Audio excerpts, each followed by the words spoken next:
Good morning and welcome to Radio Friends on Friday, February the 15th, the day after Valentine's Day. I hope you had a good Valentine's Day. It's good to have you with us today. We have Gary Wunder, and Gary is with the National Federation of the Blind. Always interesting person to talk with. Welcome back to Radio Friends, Gary. Oh, thank you. I still have the taste of chocolate on my lips. From Valentine's Day, right? Exactly. Yeah, now you... earlier in the year, back in January, was it, you went to Washington, D.C.? I did. I went to Washington, D.C. on behalf of the National Federation of the Blind. And I actually went to Detroit, Michigan first because I had a funeral to go to. And then I flew from there to D.C. And it was amazing. I was always one step ahead of the weather. So God was on my side somehow for it. Yeah. When you travel, we've talked about this before. Like you're totally blind. I am. You travel. Were you traveling by yourself? I was. You were traveling by yourself? Yes. How do you get around the airport, get on the airplane, get off the airplane, and go where you're going? Well, sometimes I do it through familiarity. You know, if you run a path long enough, you kind of know where the gates are, where the check-in is. When MoX lets me off, for example, I go across the street and I know where the door is for check-in. I usually So you're not having anybody guide you? It depends. Sometimes the driver may say, "Can I help you across the street?" And I don't say no. I say, "Yeah, that'd be great." I'm going to give him a tip anyway. Sometimes I'm met by a skycap who says, "Would you like me to help you through the airport?" Usually I'm carrying so much stuff.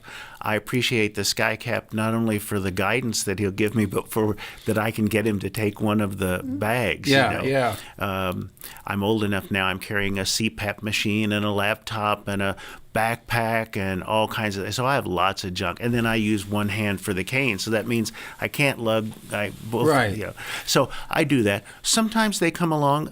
Sometimes they don't. And when they don't, I showed you this little service we had called IRA, where I can use my telephone and it'll take a picture of where I am, and somebody will say to me, "I see the southwest counter on your left. It looks like there are 6 people in the line. If you go to your left a little bit, you'll be positioned at the end of the line," and we work our way up from there. So I have that option too. Yeah. Oh, that's the Be My Eyes. Be My Eyes, and then there's also IRA. It's one of them is a commercial service, and one of them is a volunteer service. Wow.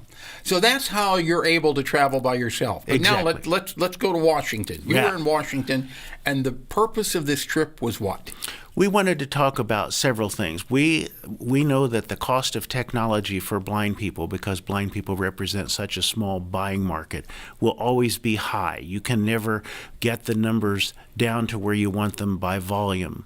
So when I go to buy things, such as a way to make my computer talk, I'll go buy a computer, but it's silent, and I need a screen reader. A screen reader is a piece of software that looks at that screen and verbalizes it either through a speaker or, if I have a Braille device, on a Braille device. It costs $900. So the software to make the computer usable for me may cost more than the computer itself. Yeah. So what we've asked the Congress to do is consider giving us a refundable tax credit of up to $2,000 every 3 or 4 years to purchase some of this technology. Now, it might be a screen reader.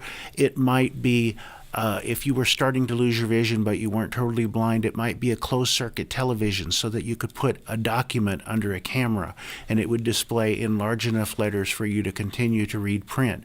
It might be something that would convert print for me into speech or text so that you could send me a letter in hard copy paper and I could look at the envelope and get it spoken and look at the letter. And that's Really? There is technology for that, even to decipher handwriting? Handwriting is tougher, but yes, we are starting to see technology that can do handwriting. It can't do my handwriting, I guarantee you. I went to make a deposit at my bank one time, and my handwriting is so terrible, they were reluctant to take the deposit. They said to the friend who was with me in the car, "Did he hurt his hand recently?" Okay.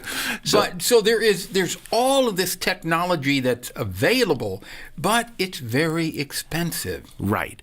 Now, sometimes there are agencies who will pay for it. If it looks like you're going to get a job, maybe an agency will pay for it. But it does not fall under Medicare, Medicaid, or anything. It's not a related expense that is So- considered medical. What kind of reception did you get from the Congress? I think that they liked it. I think that they believe that if they can help us in something where we're willing to participate also, where some money comes out of our pocket and some money comes out of the Treasury, they like that better than just giving it to us. So I think we may make some progress there. So when you went to Washington, did you meet with individual senators and representatives? Very often we did. Sometimes we met with their staff. They make appointments, but they don't really know when they're going to be called away for votes. So if you hear the bell ringing and you're approaching a congressman's office, he's making a mad dash probably to go vote, and you're going to see one of his aides.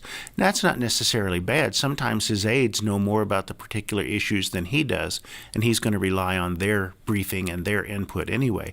But it's always a pleasure to really meet with the Congress people themselves. It makes you go beyond the idea that I'm just the little man out here and nobody cares. Well, sometimes that's easy to feel that way. It is. When you're dealing with our elected representatives. And other times you feel like, well, maybe they are listening. Exactly. There was a time when I got out of a van and I told the man how much I appreciated his ride, and I extended my hand, and he said, "George Washington speaks louder than you do, sir." And I sometimes feel that way about Washington. I can go there with a good argument, but I'd probably rather go there with $200,000 I could give to somebody. Yeah, you'd be heard a lot easier, wouldn't you? Exactly. You'd be heard a whole lot easier. Exactly. People listening to us who are blind or losing their sight, we're just about out of time here, Gary. What do you say to them as far as inspiration? I think that there's hope. I think that the thing that you've got to do is embrace the fact that you are going blind. You don't have to like it, but you've got to understand that it's happening. And then you got to learn the techniques that blind people use, because with proper techniques, blindness can turn into a nuisance and an inconvenience. It doesn't have to be the tragedy that keeps you at home. Obviously, if I can fly to D.C., if I can go to the grocery store, if I can take my wife out for Valentine's Day and stay on her good side, blindness doesn't keep me at home, and it doesn't have to keep you at home either. Right. So you're doing everything that you want to do as a blind person. I live the life that I want. Yes. Okay. You're not driving a car yet, though. No, but we'll talk about that when you want to. The self-driving car. We're working on Thank it. you. Always a pleasure to have you here, Gary Wunder. If people want more information about the National Federation of the Blind, or they need assistance, how do they get in touch with you? They can go to nfbmo.org or 874-1774. Okay, that's area code 573. Thank you so much, Gary Wunder. It's been Pleasure great. having you here. Thank you. All right. Bye-bye. Bye.